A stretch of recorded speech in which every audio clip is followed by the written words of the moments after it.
Hello and welcome to Navigating Change from Teibel Inc. My name is Pete Wright. Thanks so much for downloading. This week, Howard Teibel and I had the great pleasure of sitting down with John Eldert, VP of Administration for Berklee College of Music in Boston. Our topic, Building a Vision 2020, Strategic Planning in Higher Education. Now, the thesis is this. Academic planning has been forced to take more of a business approach to strategic planning. But that approach doesn't lend itself particularly well to higher education, with many lines of parallel activities, complex vision, and an environment that is often more decentralized and self-directed. John and Howard have been working together to drive this conversation around adapting what works in business to what is needed in higher education. We talked for about an hour, and we'll be presenting this conversation in 4 parts beginning this week. As such, make sure you visit us at teibelinc.com/podcast and subscribe to the show for free in the iTunes podcast directory. Just click on the subscribe in iTunes button on our site to ensure you don't miss a single episode. So, without further ado, I'm thrilled to present our conversation with John Eldert and Howard Teibel on Building Your Vision 2020. I've known John sort of indirectly for many years, having participated in a national organization. And then at one point at Home Depot, I look over and there he is, and we didn't know each other that well. And I said, John, because I recognize him immediately. And then next thing you know, we start talking, and he shares with me some of his concepts. And what's very compelling for me is that John has put together, I think, a way of thinking about how you execute on a vision in a way that we've talked about in the past, balanced scorecard, but I think makes it more real, and I think is a very important approach if we're really going to talk about making change in higher education. If we could just start off at the very highest level, how do you both interpret what it means to build a vision for in higher ed? Well, my thinking about this, Pete, has gone back many years now. I was CFO at Berklee College, which at the time, and still is, ranked number 1 in entrepreneurial management education. And of course, we would do a lot of strategic planning sessions there along the corporate model. And corporate planning, generally is for a business that's very monoline, very focused, very bottom line accountable. And it was sort of an out-of-body experience as we're going through the standard SWOT, strength, weakness, opportunity, threat type analysis in planning for Babson as an organization in the context of its niche, in realizing that how incomplete that kind of a planning process was in capturing the essential complexities and richness of a typical college campus, because colleges are massively multi-line. And even Babson is, as a business specialty school, is extremely monoline, but also has, very extensive student life and athletics and cultural attributes and graduate programs and exec ed programs. And so the planning turned out to be really, you're not planning for one thing, you're planning for parallel coordination of many things. And then as we got farther into that, being of I'm actually trained as an oceanographer, so I have a scientific mind about this stuff. So I kept listening to the terms being used and realized there wasn't a consistent shared set of definitions about any of the words that the planning folks were using or the management folks were using. And that, of course, leads to a lot of non-communication because people are both using the word goal in their meanings, but they don't have any idea that what they mean by a goal or an objective or external scan means quite different things to the people they're talking to. So they're having skew or parallel conversations, not actually having a mutual conversation. And that got me into trying to think through rigorously what are the definitions of these terms that are in common use in planning, and what are the relationships between them, sort of graphically and dynamically. Because when I was at MIT, at the Sloan School, I was studying management science, where you're dealing with the dynamics of decision making and the interplay of decisions and the intended and unintended consequences of that. So there was a real lack of connection between what I was hearing and seeing in these planning presentations and any kind of shared understanding of what was really going on or what could have been going on. It seems to me, and I'll count on both of your expertise to check me. It seems to me that it would be impossible to have a discussion like this, particularly when you're talking about, how to translate issues related to and for planning in higher education, as they are, as you said, adopted from the more monoline business background, the for-profit sort of public organization background, without saying, here's an exploration of the new pressures of higher education, the increasing competition, frankly, from for-profit education that's coming in and really changing the dynamic of the entire space. First of all, is that where some of these pressures to adopt the more business-oriented approaches in planning stems from, and how do you mitigate some of those issues in your planning process? How do you rally people around, a more multi-line enterprise, and yet have the same force of weight behind actually getting something done? Well, I guess the question would be, what happens if you don't do that? I mean, if you don't understand the true nature of your organization, then you're really running sort of a sham exercise and pretending you know how you're managing it. But the effectiveness of what you're doing, without the absence of a coherent, complete, and rich enough vision, any interpretation of that vision would suffice as a basis for action. So if I think I know what the vision for the college is, but I only think that because I've seen a very concise paragraph that talks about we're going to be the leader in contemporary entrepreneurial management or the leader in contemporary music as a career, then I'm free to interpret that all kinds of ways as the basis for my actions. If we have a vision that is much more complete and rich, that I can be enveloped in, then I would really understand the intent of those phrases. And so the gap lies at the trustee level, I've got a very tight little phrase, and at the manager and staff and faculty level, where that phrase can mean almost anything, so therefore it means nothing. And that's why I think we've got to adopt, for the very reason you're saying, that we're in a much more critical competitive environment right now, and that education, if American education is going to be the world leader that it has been, continuing into the next decade or 2 decades, it has to recognize that we're under tremendous competitive pressure from new startup educational facilities around the globe who are very intent on basically eating our lunch, and therefore we have to be much more purposeful about the way we manage ourselves. So what's also very interesting for me about this is when I look at being involved with presidents and their direct reports, it is so much the case that presidents turn to the direct reports and say, you know a lot more than I do about the organization and how this place runs, and I'm looking to you to define what are the things we should be measuring. And it's a bit of a catch-22 because they're looking for leadership from the president to say, where do you want to go? And he's looking for the things, or she's looking for the things that we should be looking at to help refine his message.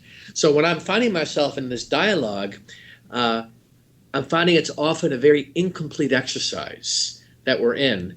And, I have to live with it. It is what it is. But I'm curious about your point of view of that imbalance or that disconnect that happens between those two layers.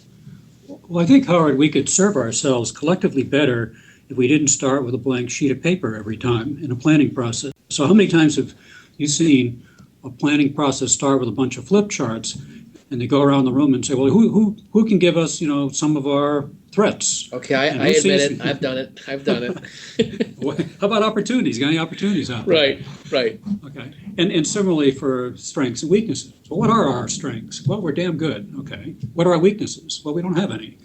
How about if instead you started with the strengths and weaknesses and the threats and opportunities you had from your last planning session? At least you'd have some continuity in history. Yes. And better yet, if you understood what strengths and weaknesses were measured relative to, and those things that you're relatively strong or weak in are part of a much larger data set, you could put the elements on there that you didn't think about the last time, that maybe you should think about, that are the sleepers.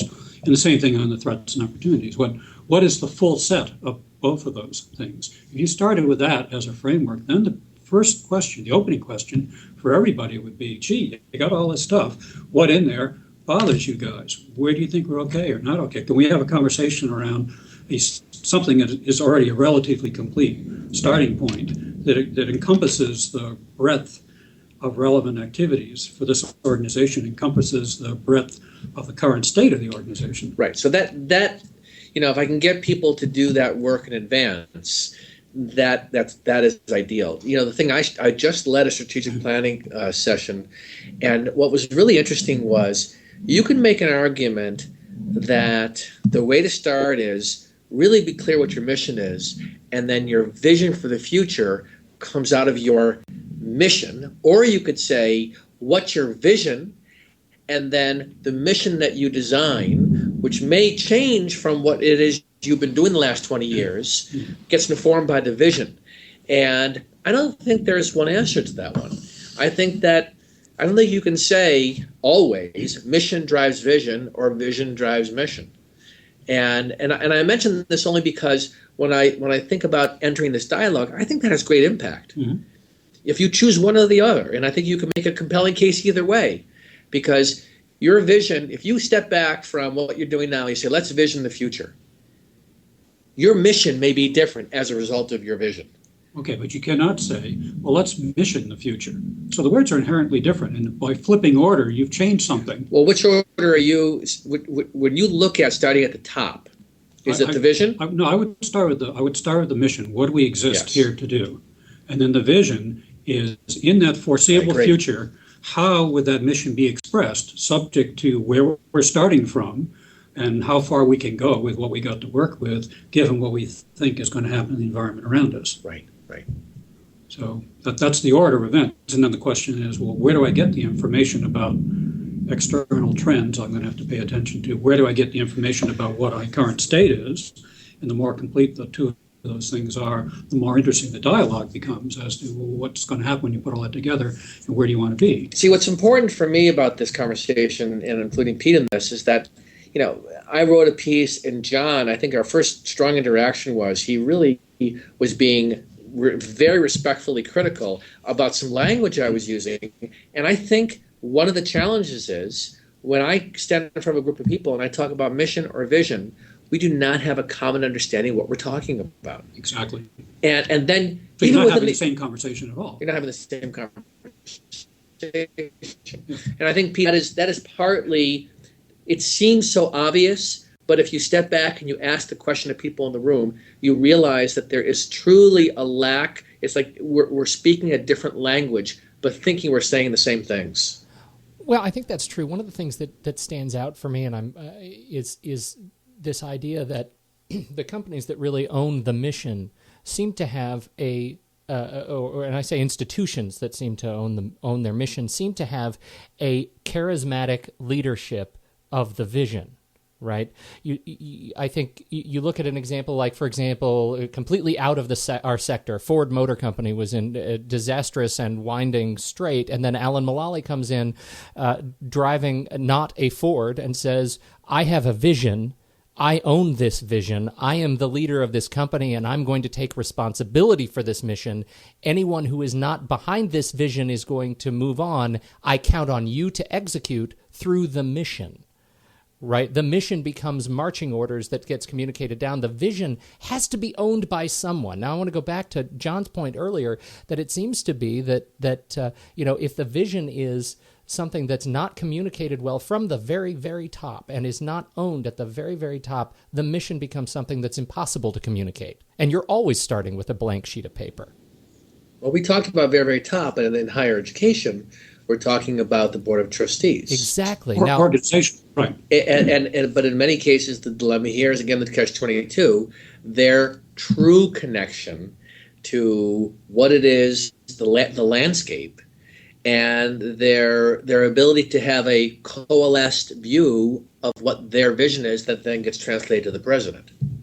Which seems to me to be an area of which is why you see educational institutions that can so easily and quickly spin into this state of confusion, in the absence of a cohesive and well communicating, communicative board of trustees.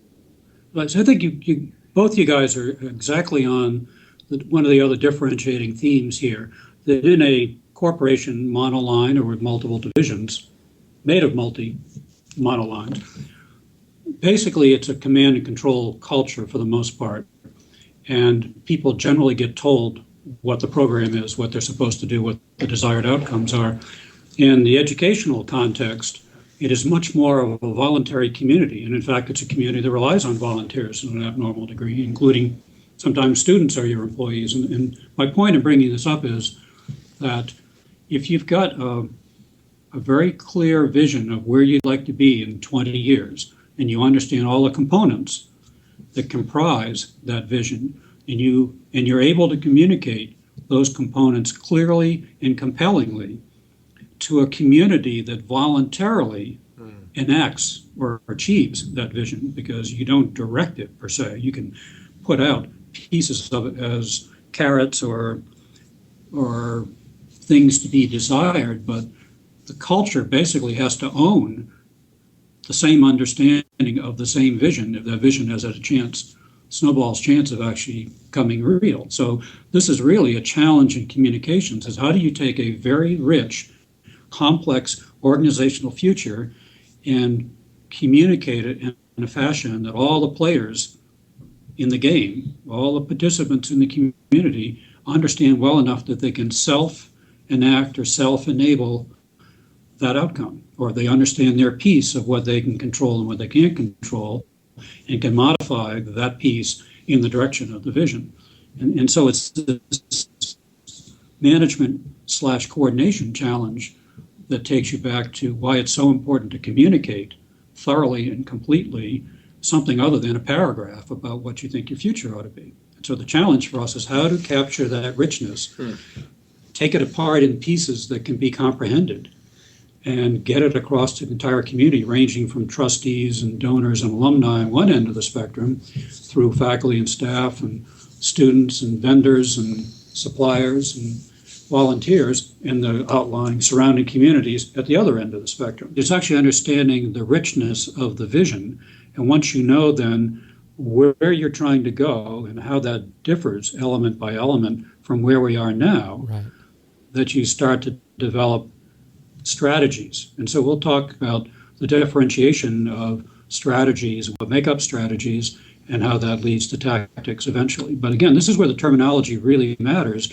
Even though these words are in common usage, they've got a huge array of meanings, different meanings to different individuals, that is really stealing away a lot of the effectiveness of our management systems.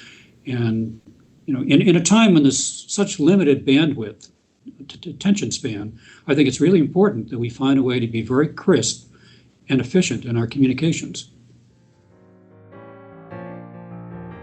Thank you for joining us for this portion of our conversation with John Eldert, Vice President of Administration from the Berklee College of Music. For more of our conversation with John, please join us at teibelinc.com/podcast, or subscribe to the show for free in the iTunes podcast directory. Just search for Navigating Change, and you'll make sure you never miss an episode. Again, thanks, and we'll catch you next week on Navigating Change.